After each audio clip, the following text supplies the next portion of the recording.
నైరుతి రుతుపవనాల ప్రభావంతో తెలంగాణలోని పలు జిల్లాల్లో భారీ వర్షాలు పడుతున్నాయి. ఉత్తర తెలంగాణ జిల్లాల నుంచి నిజామాబాద్ వరకు నైరుతి రుతుపవనాలు విస్తరించాయి. మరో 2 రోజుల్లో రాష్ట్రమంతా విస్తరిస్తాయని వాతావరణ కేంద్రం తెలిపింది.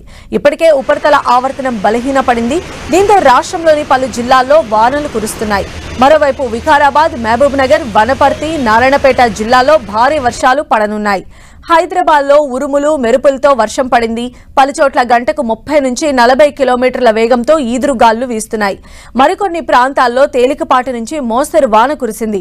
కోటి, Secunderabad, Patny, Nacharam, OU campus, Mallapur, Habsiguda, Lalaguda, RTC cross road, secretariat పరిసర ప్రాంతాల్లో వర్షం దంచుకొట్టింది. దీంతో రహదారులు జలమయమయ్యాయి. వాహనదారులు తీవ్రంగా ఇబ్బంది పడ్డారు. పలుచోట్ల ట్రాఫిక్ జామ్ అయింది. హైదరాబాద్లోని పలు ప్రాంతాల్లో 2 సెంటీమీటర్ల వర్షపాతం నమోదైంది.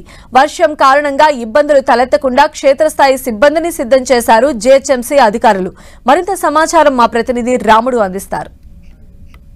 నైరుతి రుతుపవనాల కారణంగా రాష్ట్ర వ్యాప్తంగా విస్తృతంగా వర్షాలు కురుస్తున్నాయి. హైదరాబాద్ నగరంలోనూ మధ్యాహ్నం తర్వాత వివిధ ప్రాంతాల్లో వర్షం ఓ మోస్తారు నుండి భారీగా కురుస్తుంది. మనం ఇప్పుడు లగడికపూల్ ప్రాంతంలో ఉన్నాం. లగడికపూల్ ప్రాంతంలో కూడా వర్షం ప్రారంభమైంది. ఇక్కడ కూడా వర్షం మోస్తారుగా కురుస్తున్నటువంటి పరిస్థితి ఉంది.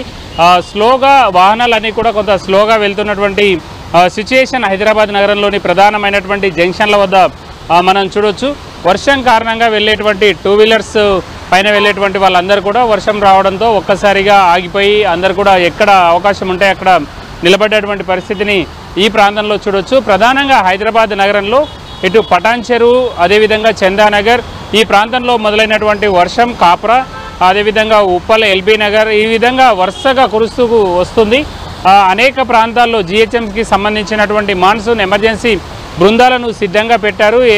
అంటే ఇప్పుడు సాధారణంగా వర్షం పడుతుండడం కారణంగా కొంత ఇబ్బందికర పరిస్థితులు అయితే లేవని చెప్పాలి. చెట్లు విరిగిపడ్డా లేదంటే కరెంటు పోల్స్ విరిగిపోయినా వెంటనే వర్షే విధంగా అవసరమైనటువంటి చర్యలను తీసుకున్నారు. జీహెచ్ఎంసీకి సంబంధించినటువంటి డిఆర్ఎఫ్ టీంలతో పాటు జీహెచ్ఎంసీలో ప్రత్యేకంగా ఏర్పాటు చేసిన మాన్సూన్ ఎమర్జెన్సీ బృందాలన్నిటికీ కూడా ఎప్పటికప్పుడు వర్షం పడిందంటే చాలు తమ తమ ప్రాంతాల్లో తమ కేటాయించినటువంటి సర్కిళ్ళు, వార్డుల పరిధిలో ఇమ్మీడియట్లీగా క్షేత్రస్థాయిలో వెళ్లాలని ఆదేశాలు జారీ చేయడం జరిగింది. ఈరోజు కూడా ఓ మోస్తారు నుండి భారీ వర్షాలు సిటీలో ఉంటాయని అధికారులు ఆదేశించడంతో అందుకు అవసరమైనటువంటి చర్యలు అధికారులు తీసుకున్నారు. క్షేత్రస్థాయిలో ఉండేటువంటి సిబ్బంది అందరూ కూడా ఫీల్డ్లోకి వెళ్ళిపోయారు. ఎక్కడైనా ఎక్కువ వర్షపాతం నమోదయ్యి అక్కడ వాటర్ స్టాగ్నేషన్ ఏర్పడ్డా, అదేవిధంగా చెట్లు విరిగిపోయినా వెంటనే వాటన్నింటినీ క్లియర్ చేసే విధంగా అధికారులు చర్యలు తీసుకుంటున్నారు. జీహెచ్ఎంసీ పరిధిలో ఉండేటువంటి సిటిజన్స్ అంతా కూడా ఏదైనా ఫిర్యాదులు ఉంటే వెంటనే జీహెచ్ఎంసీ కాల్ సెంటర్ లేదంటే డయల్ 100కు ఫిర్యాదు చేయాలి. తద్వారా తమ సిబ్బంది ఆ సమస్య పరిష్కారం కోసం కృషి చేస్తారని జీహెచ్ఎంసీ ఉన్నతాధికారులు చెప్తున్నారు.